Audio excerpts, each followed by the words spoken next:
How early can you remember you were interested in writing? I'm not sure what drove me to do it. Eventually it was because it was the only thing really that I did well. I had an internship at college at an environmental magazine in Boulder, Colorado.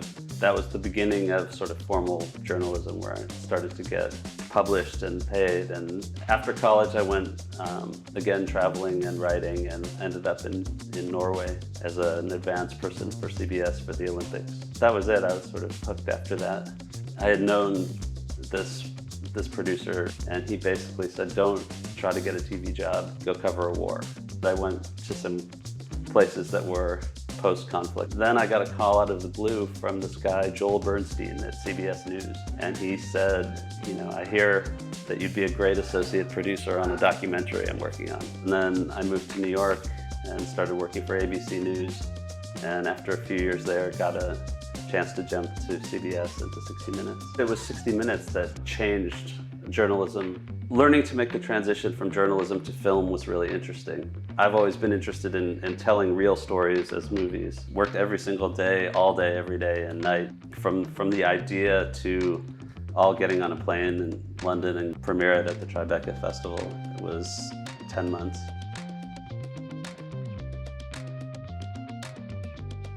Imagine if your job was to go out into the world and tell the stories that meant something to you.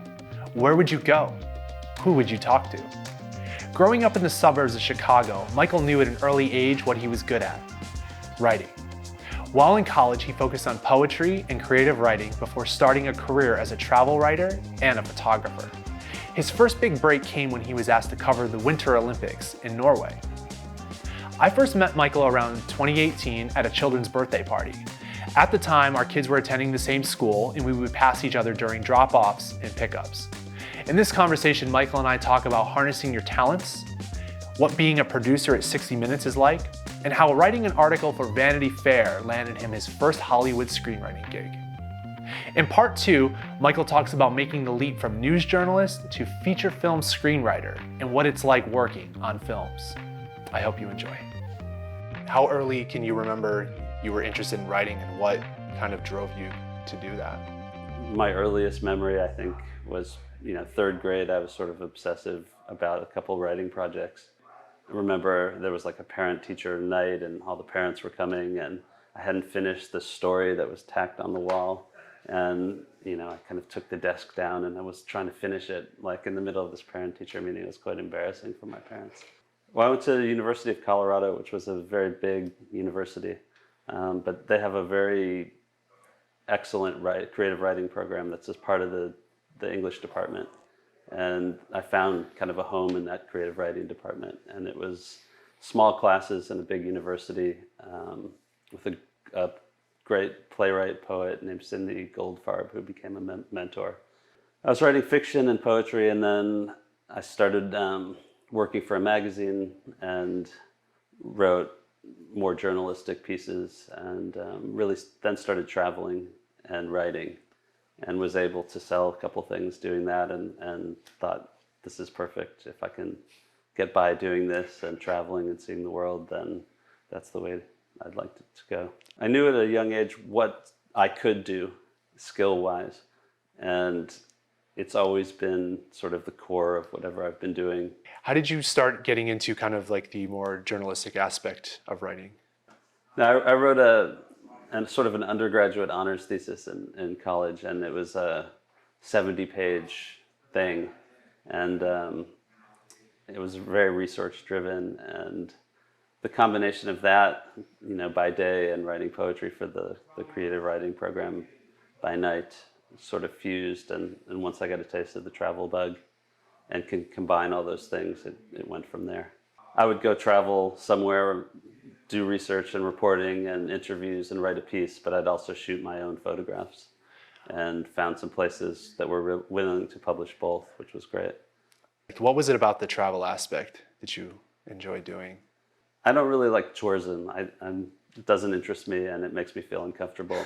But if you're traveling somewhere and you have a reason to be there and you have a reason to get to talk to people, then it's great. You have an in to just talk to people that you'd never otherwise get a chance to talk to. I think my first international trip, I had a very short still photography job in Uruguay. And I had never been to Uruguay. I spoke Spanish from high school a little bit, and just kind of got dropped off there. I did that job, met some very cool people, and then ended up afterwards traveling sort of up the river Paraná through Argentina into Brazil.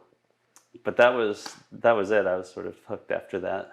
Was there anybody else that you kind of, were inspired by, whether it was, like a photographer or a journalist or somebody that actually did both of those things? There was a 60 Minutes producer named David Gelber who kind of gave me my first break. After college, I went again traveling and writing, and ended up in Norway, and I lived there for a year as an advance person for CBS for the Olympics, which was just also an incredible experience. And it was great to get to live there. I was sort of the first person hired, and just to meet a whole new set of friends and in the dark, because it was freezing cold and dark for the entire winter, and get to know a place, learn a language. And I came back from that after pretty much a year away, and I had known this news producer, David Gelber, through a family friend, and I went to see him in New York, and he basically said, don't try to get a TV job, go cover a war. I went to some places that were post-conflict. I went to El Salvador and did some pieces there, and I would send him clips. Then I got a call out of the blue from this guy, Joel Bernstein at CBS News. I was living in Colorado at the time, and he said, I hear that you'd be a great associate producer on a documentary I'm working on. And he said, would you be willing to move to Boulder, Colorado? I said, I already live in Boulder, Colorado. The idea was to remake this 1969 documentary called Generations Apart, which was about these activists and their parents and the divide in 1969, and it was fascinating. And my first job was to go find all the people that were the students at the time, or the young people at the time. And it was before the internet, and it was almost overwhelming. I had to figure out how to find people in the country. They weren't all in this country. One had moved to Pondicherry, India. And it was one of those things where it seemed impossible. And then I figured out how to do it. I had to write to Social Security to get to some of the people, forward letters to them. And I found them all, and we went out to go make this thing. And it was great. It was a great experience. And then I moved to New York and started working for ABC News. And after a few years there, got a chance to jump to CBS and to 60 Minutes. But I had an in, and it just eventually blossomed and turned out to be great. But it was also hugely lucky to get to work there. You're responsible for finding your own stories, which is probably the hardest thing, to find a story that's viable over 14 minutes, which is a long form piece. It's like a small documentary. And once you find a story and convince the powers that be that it's interesting enough to go travel and spend money and do the research, you really, you're doing something that's probably controversial or edgy, and you have to know everything. You have 14 minutes, but you have to know a lifetime's worth of material, and you just go on a deep dive, and it's great.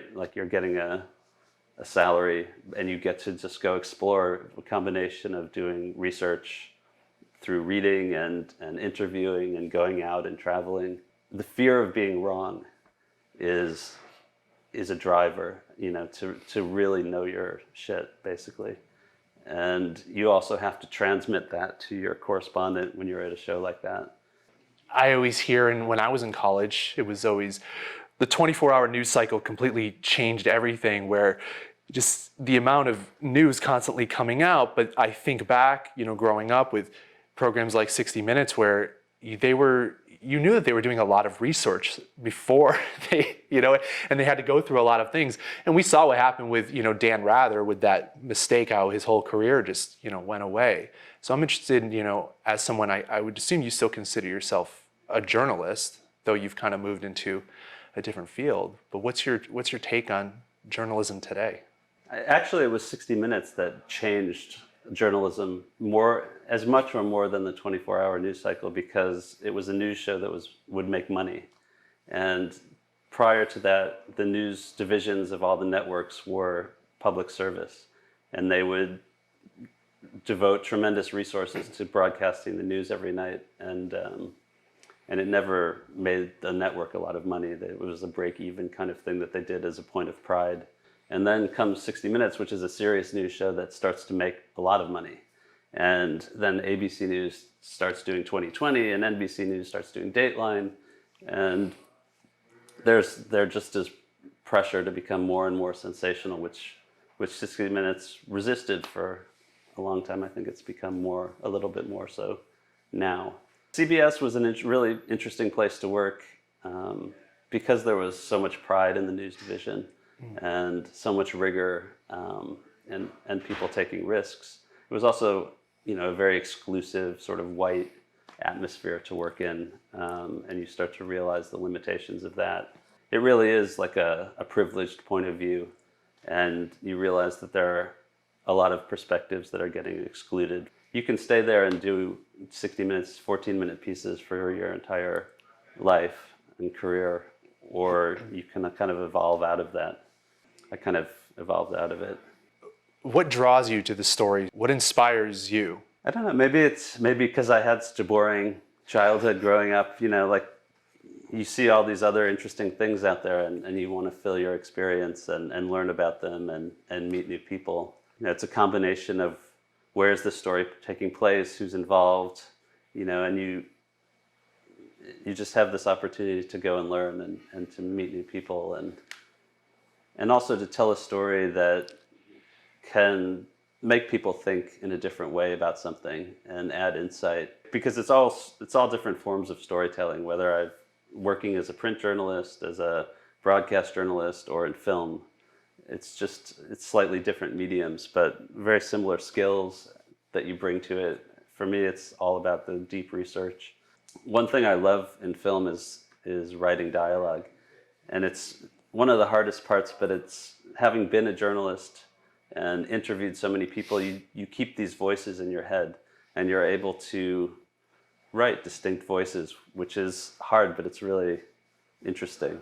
Learning to make the transition from journalism to film was really interesting, because in journalism you have this like really rigorous set of rules that you bring to bear about how to tell the story, how to tell a story truthfully, what you can and can't do. And then you start working in film where there sort of aren't rules. And I've always been interested in telling real stories as movies. And it's a strange line to walk. And you have to let go of the journalistic rules somewhat and come to appreciate that there's truth to be had in drama that's almost, oftentimes the truth that you can achieve in drama is stronger than in journalism. It's stronger emotionally, and it's easier for people to connect to. That's why movies are so powerful. What were some projects that stories that you did that really meant something and you feel that you may have made a difference? I think one of the best stories I ever had a chance to work on was in 2000, in the spring of 2000. There was a documentary unit at CBS at 60 Minutes, a special 60 Minutes documentary unit that did full hours. They would do one a year maybe, or at most two a year. And they were doing something on HIV in Southern Africa. South Africa, Zimbabwe, and Uganda were the three places that they had picked to focus on. And one of the senior producers was pregnant and had a complication with her pregnancy at the last minute. And the day before they were meant to leave, a mentor of mine at 60 Minutes came to my office and said, "Do you want to go?" And I said, "Absolutely." And I packed, and I was gone for 2 months. I was dropped off in Johannesburg and basically said, "Ed Bradley is coming in X number of days," which they would remind me as the days were shrinking, "and make sure you have the story." And it could be anything. I mean, I had to figure out exactly how to tell this little part of the story. And it was just fascinating. It was an amazing experience. I just met really wonderful people and creative and skilled people. We won a Peabody for that, and it was definitely the best piece I ever worked on. But it also, spending time like that made it feel like the shorter pieces were less rewarding. And then that was in 2000. It aired in sort of summer 2000, and then shortly thereafter, relatively shortly thereafter, 9/11 happened, which I was working at CBS at the time, and it shifted not just my career, but a lot of people there. Stories that were stemming from that ended up dominating a lot of our work. What's something that you've learned, both about yourself and just about people of the world? I feel like I got a chance to do this kind of work initially, and then kind of built from there, based on having some opportunities that other people didn't necessarily have, and realizing that, I had a very limited perspective personally, and relying on other people's perspective to kind of tell their own story, and try to let those voices or drive whatever I was doing. As a journalist, whether it's in print or broadcast or even in film, I have this ability to kind of arrange the material in a compelling way. And if I can do that, that's a job collaboratively with the people that I'm working with and telling the story. I mean, my first experience in film was a very good sort of crossover from journalism, because I was working with Paul Greengrass, who's one of the greatest directors currently working, but a former journalist also. I had been writing for Vanity Fair, writing long investigative pieces, and he read one of them, and at a time, it was sort of amazing timing. He happened to be reading the 9/11 Commission report, and he had an idea that there could be a really powerful, important film to try to make about that incident, and he had read, and another producer that he was working with had read this Vanity Fair piece coincidentally at that time, and I got a call one night from this producer, and then the next night from Paul, and we talked for 4 hours about what a movie could be. And we talked the next night for 4 hours, and the next night for 4 hours, and then he finally said, does it make sense for you to come over here and we try to make something? And it was like at a moment in my life where it absolutely made sense to get out of New York. And we just worked, and it was worked every single day, all day, every day and night for 10 months. And it was the fastest film far and away that I've ever worked on. And from the idea to all getting on a plane in London and bringing it back to Tribeca, it was 10 months.